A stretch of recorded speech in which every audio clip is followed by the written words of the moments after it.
जय गुरु जी। संगत जी बात है चंडीगढ़ मंदिर की। वहाँ पे जो संगत है रात को 1 डेढ़ बजे अगर गुरु जी कहते थे चलो चलो छुट्टी हो गई जाओ, वो नहीं जाते थे। 2 ढाई बज जाते थे। अब वहाँ जो सेवादार अंकल थे उन्हें लगता गुरु जी को थकान हो रही है और उनको रेस्ट चाहिए, उनको देना हो रेस्ट। तो वो कहते थे कि गुरु जी आप ऐसे थक जाओगे, संगत यहाँ जाती नहीं है, पूरी पूरी रात बैठने को तैयार है, तो हम ऐसा करते हैं कि 1 डेढ़ बजे रात को लेक पर चले जाया करेंगे और संगत को जब आप दिखोगे ही नहीं तो संगत अपने आप घर चली जाया करेगी। तो ऐसे ही अंकल के साथ गुरुजी एक बार लेक पर चले गए।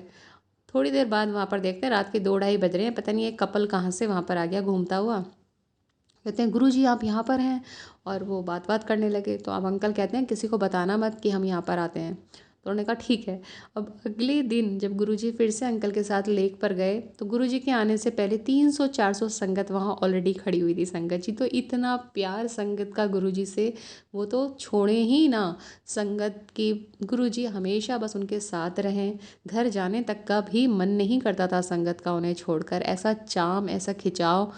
तो संगत जी ऐसे ही एक बार रघुवीर अंकल दिल्ली में थे और वो गुरुजी से बार बार बात किया करते थे फ़ोन पर, साई की तरह साथ रहे हमेशा।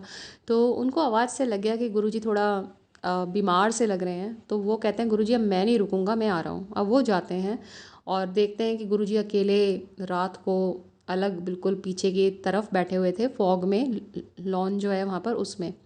तो वो लेकर आते हैं फिर गुरुजी को अंदर कि इतने फॉग में आप अकेले क्यों बैठे हो। तो गुरुजी, वहाँ पे एक अंकल थे, उनसे बोलते हैं चाय बना कर ला। तो अंकल कहते हैं गुरुजी के भी लिए भी ले आओ। फिर अंकल 2 3 दिन तक उनसे रिक्वेस्ट करते रहते थे दिल्ली चलो दिल्ली चलो, गुरुजी आने को तैयार ना। अब अंकल जब उन्हें दिल्ली लेकर आते हैं फाइनली, तो किसी को नहीं बताते कि गुरुजी आए हुए हैं। सारी संगत आ रही है, रोज़ आ रही है, नई नई फ्रेगरेंस आ रही है, गुरुजी तो यहीं है, गुरुजी तो यहीं है। वो नहीं मिलने दिया उन्होंने कि गुरुजी को थोड़ा रेस्ट चाहिए। वो कहते हैं नहीं आप समझो, आप समझो। वो अंकल ऐसे ही कहते थे। गुरुजी एक दिन ऐसा आया कि उन्होंने खाना पीना भी छोड़ दिया, बात भी नहीं करी, कोई जवाब भी नहीं दिया। अंकल बहुत चिंतित हो गए। और जैसे ही रघुवीर अंकल ने उनसे बोला कि गुरुजी संगत को बुलाऊं क्या, और एकदम गुरुजी ने पलट के देखा। तो अंकल ने फिर 4 संगत को फ़ोन किया और तुरंत उन्हें बुलाया कि सरप्राइज़ है आ जाओ। फिर ऐसे ही करके नेक्स्ट डे फिर 8 9 संगत को बुलाया और फिर थर्ड डे गुरुजी कहते हैं गेट खोल दो। और जिस दिन भरपूर संगत वहाँ पर आई, पूरा हॉल भर गया, गुरुजी का चेहरा बिल्कुल खुशी से लाल। तो भगवान भी संगत के बिना अधूरे हैं।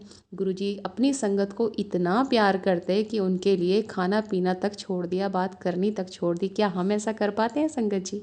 तो गुरुजी अपनी संगत से बहुत प्यार करते हैं। जय गुरुजी, शुक्राना गुरुजी।